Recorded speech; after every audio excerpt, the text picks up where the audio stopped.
Hello artists, welcome back. Today I'm going to do a quick, probably a vignette style of a tom turkey, looks like a Miriam turkey, in full strut. Today is Thanksgiving, it's an American holiday, I'm an American, and turkey is our traditional source of protein, our meal that we serve for Thanksgiving. So in recognition of that and in celebration of the holiday, let's do a turkey. I've taken the liberty now of doing the first part. I usually recommend doing three things. One, do your sketch, your initial drawing. Two, do a watercolor graphite underpainting to establish your values. And then three, have fun with color. And so that's what I'm going to do here. So I've taken the liberty first to help save time of drawing the turkey out. And here he is. And so probably, like I said, probably do a vignette kind of style, basically diagonally across the way here. So let's get started. All right, so here's my watercolor graphite. Now what I like about this is I use this to grab all of my darks. I'm left-handed. Number one rule when doing any sort of painting is where's my light source? And as I've mentioned numerous times before, unless I put the source of light in the painting itself, for a person like me that's left-handed, it would be off the page at 10 o'clock. If I were a right-hander, it would be off the page at 2 o'clock. So it's helpful to get in the habit of doing that, because then that dictates where your highlights are going to be, where your shadows are going to be, and you'll have a much more satisfying painting when you're done. And you'll like the results better. It'll look more three-dimensional, and it's a good habit to get into. All right, so I'm going to grab my darks. Now, the way these turkeys look, they've got a little, I want to be careful. This is the shadow side of my bird because my sunlight's coming from the upper left. So and I grab all my dark areas and enough of my midtones to sort of hold it together. Now, when they ruffle up their feathers, quite dark on top.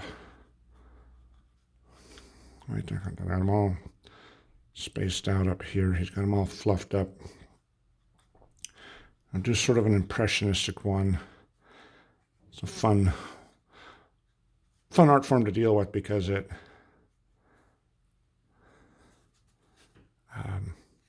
allows for some interpretation and not slavishly working away here. Let me grab his... We'll do the whole thing in this big 3/4 inch flat nylon brush and get the habit of doing this, and then you'll be surprised how much detail you can get out of just one brush. All right, now I'll leave a little bit of white there called a lamplight. Try to make him look a little bit alive. All right, contour the neck as it comes down here. And joins the body. And then these birds, these magnificent birds. Okay, that's workable. I'm liking that. And again, when I do this, when I put on this watercolor graphite, I grab my dark areas. Those are the most important things I need. And then enough of the midtones to hold the piece together. But by omission, I leave my whites. So I could put some sky up here if I want to, put a little down here. The head of the turkey, the white tail, the tips of his feathers down here. So that's important because now I can have fun with color. I've got the white of the paper to show through and give me nice, bright, brilliant colors on the high end of the value spectrum because I didn't tone them down with the watercolor graphite. All right, I'm liking that. Okay, so now we switch from the watercolor graphite to the watercolors. And touching with the back of my hand. It's still a little bit cool to the touch, but it's mostly dry here. Okay, because I use the watercolor graphite just like a paint. Keeping in mind that it will, if it's wet already, it will merge some, it will blend some with the whatever color I add to it. All right, so I want to, again, my source of light is from the upper left. Keep that in mind, always mindful of that. And as you paint along, and when you get that, you get habituated to it, it'll be second nature to you to remember where your source of light. Okay, so there's my two lightly colored feather tips on his tail. All right. And then, since it's late in the year, we'll put a little, help bring in a little color unity. We'll put in some here, and it's in the fall of the year. And so this stuff is no longer green trees here. We've got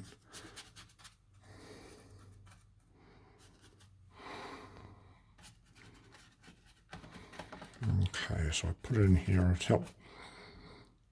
There we go. I like that. All right, and here's the nice thing about this rough paper. I love this. Get these sort of tips of the feathers with doing this dry brush technique out here on the end. Okay, there we go. All right, so yeah, and typically in watercolors, we go from light to dark. So that's what I'm doing now, although I established my darks first, which I find helpful, and you might as well too. If you're struggling with watercolor, I suggest you try something like that. My art made a big leap forward when I grabbed my darks first. And then I could, because now I'm freed up to have fun with color. So it's already charging it here, and it's amazing how brilliantly red some of their heads can be at times. Each bird's a little bit different than the other, but they have this blue at the top of their heads. They have these around up near our family farm too, and I always like, they're such beautiful birds, majestic birds. All right, so here we go. Have fun. Now let it run together. Charge it a little bit there. Just the vibrant colors. Okay, I might charge a little bit of red there. Now, like I said, I'm going to push color a little bit, which is what I like to do. This is sort of a bluish gray in a way, kind of a gray color on the end of these. But I'm going to make them a little bit of blue like this. All right, now not too much. I don't want to exaggerate it too much. All right, I'm going to, and if you're with the Wild Turkey Federation, don't give me too much grief about this. I'm having fun with the colors, just enjoying myself. And all right, let's have some, that was raw sienna and some cad scarlet and sky blue, which is a cheap Joe's color. It's cerulean blue, a little bit of cobalt. And then do his tail again. All right, now I'm going to leave a little bit because I want to kind of drop the colors down here.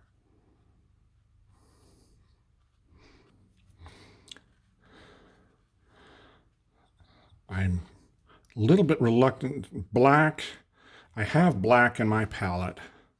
I'll use a little bit here, but I'm going to do it as a last measure. The reason being is that we see black all the time, black letters, black painting, black, you know, the printed page is black ink on white paper. We see it all the time, and our eye is very acclimated to going to anything that is black, and it has maximum contrast with white paper. And so let's do a little scraping. All right, scrape through there a little bit. And same thing here, block it on and scrape through it. Break up my color a little bit. I could add a little bit of blue down here. Okay.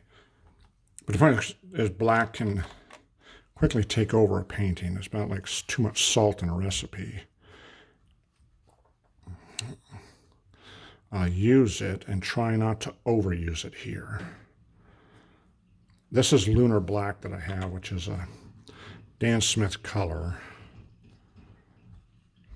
And it's a warmer black. It's a transparent black. It makes great birch trees when you put it with black with buff titanium. That's mostly what I have it for, but every once in a while, something like this.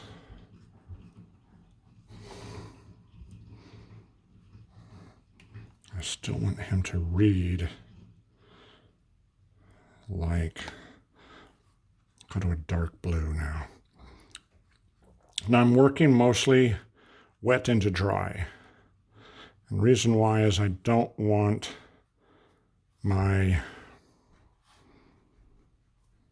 paints just going everywhere, because the paint goes wherever the water goes. And since I want him to have a certain look and a certain, I want to paint in certain areas and not other areas, I need to work wet into dry. Tie him together. Same thing down here. Okay.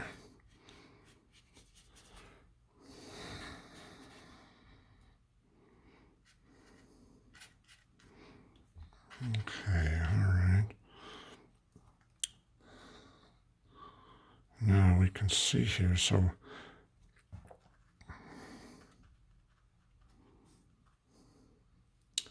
I might add a few dashes up here. If I do this, I like it. I think it reads a little bit better, makes it a little more interesting. I put it up here, across up here and up here. I'm going to use these as highlights, as contrast. But if I do that to help the painting read a little bit better, set him down like this. This is Prussian blue. I love Prussian blue. It's so great for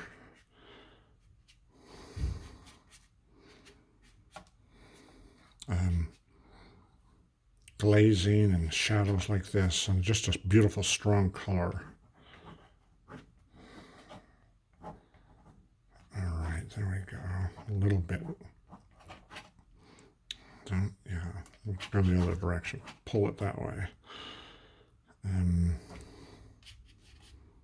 Okay, get it wet so it'll move. Come here now, hold still. There we go. Alrighty. Okay, I'm liking that. So there we go. I'm thinking that's pretty well, I'm thinking we're there. All right, so there's my Tom Turkey. I think he reads properly. I think he looks like he's set into his background. He's skylighted. Maybe the bird broke the horizon line, so he's partially up in the sky and then partially down on the ground. Done enough to put some negative painting around him so that we see a color and value change difference between the main object and the background.